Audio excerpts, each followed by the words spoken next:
Hello everyone, my name is Bodhajaman Pranto and I am from North South University of Bangladesh.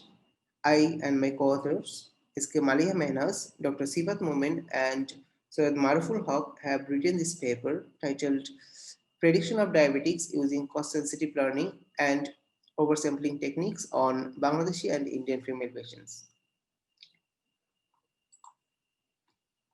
This presentation has been broken down into following sections: introduction, overview, data preprocessing, training, results, and conclusion. So in the introduction, I will be presenting the problem we have tried to solve. Next, I will give a brief overview of what we have done to solve the problem. Then I will talk about the dataset and a dataset we have used and the pre-processing we have performed on it. After that, I will describe the training of machine learning models on the dataset, following by the results. And finally, I will conclude the presentation with some remarks and future works. So, diabetes is a metabolic disorder that occurs when pancreas does not produce proper insulin, which subsequently results in high blood sugar level. Severe complications such as diabetic peripheral neuropathy, diabetic retinopathy, kidney failure, and coronary heart diseases can occur as a consequence of diabetes. About 366 million people are already affected with diabetes, and this number has been predicted up to 552 million by the year of 2030. Nearly 50% of all deaths are attributable to high blood glucose occurring before the age of 70. About 10 million people in Bangladesh are already suffering from diabetes. So the disease is raging out all over the world, and the object of thought is that it cannot be completely cured. However, the malignancy of diabetics can be mitigated if proper treatment is provided from an early stage. So, considering the life-threatening consequences of diabetics, I and my co-authors were thinking to devise an approach to predict diabetes with least false negative predictions so that the patients who have diabetes will not be diagnosed as non-diabetic and they would be able to take proper precautions from an early stage. So we have chosen machine learning techniques at the first place for this purpose because this technique has recently proved itself to be immensely useful in medical diagnosis. Moreover, machine learning is one of the most effective inductive learning technique or approach which learns from dataset. So we have machine learning, we have PIMA Indian dataset, and we have Kurmitola General Hospital dataset to conduct the research. PIMA Indian dataset is a very popular diabetes dataset available in UCI machine learning repository and free for all to use. However, KGS dataset has been collected from Kurmitola General Hospital of Bangladesh for this particular research. A team of intern doctors were approached to collect the dataset by arranging a short discussion with the patients. It took approximately 21 days in the month of November 2019 to collect the dataset. Both the datasets are based on female patients. So, our first purpose of the research is to come up with a technique to predict whether a female patient is suffering from diabetics or not. Our second purpose is to use PIMA Indian dataset to predict diabetics of Bangladeshi female population.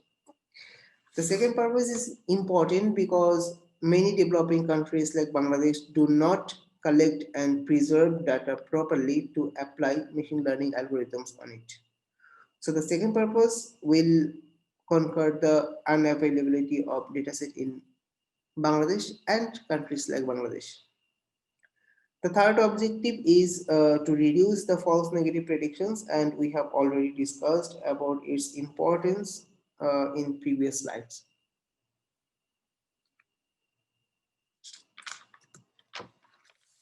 So These are the summaries of two dataset where PIMA Indian dataset contains 768 instances with 8 features, and where the total number of diabetic samples are 268 and non-diabetic samples are 500. On the other hand, KGS dataset has 181 total instances with 4 features where 50 are diabetic and rest are non-diabetic.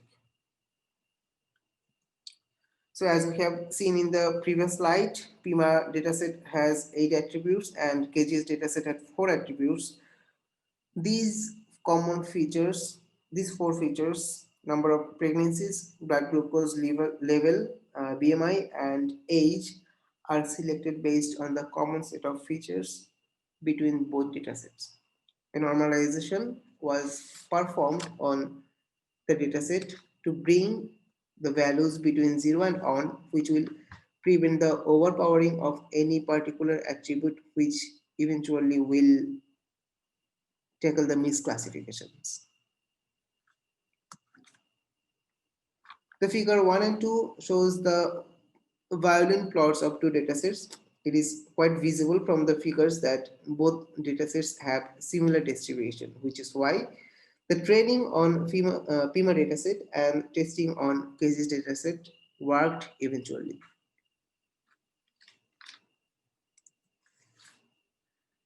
So to train the machine learning models, we have used 4 different classifiers, which are decision tree, k-nearest neighbor, random forest, and naive Bayes. A threefold cross validation was performed on the training dataset to tune the hyperparameters of each classifiers. To reduce the number of false negative predictions, we have used cost-sensitive learning and synthetic minority oversampling technique.